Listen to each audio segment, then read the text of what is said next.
যেটা হয়েছিল সেটা হচ্ছে পুজোর সময় তো ডাক্তার ভাইদের সাথেই ছিলাম।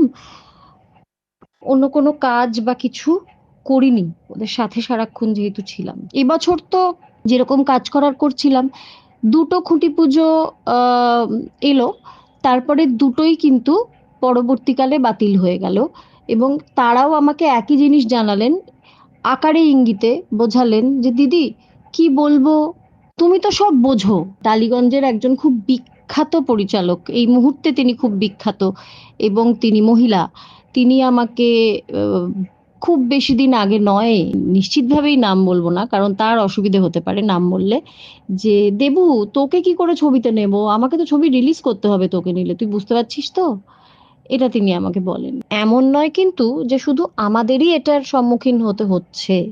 আমাদের বহু সহযোদ্ধার কাছে নৃত্যশিল্পী একজন আমাদের সহযোদ্ধা, তার কাছে শুনেছিলাম যে তার পর শো ক্যানসেল হয়ে গিয়েছিল। তো এটা কিন্তু অনেককেই এটার সম্মুখীন হতে হয়েছে।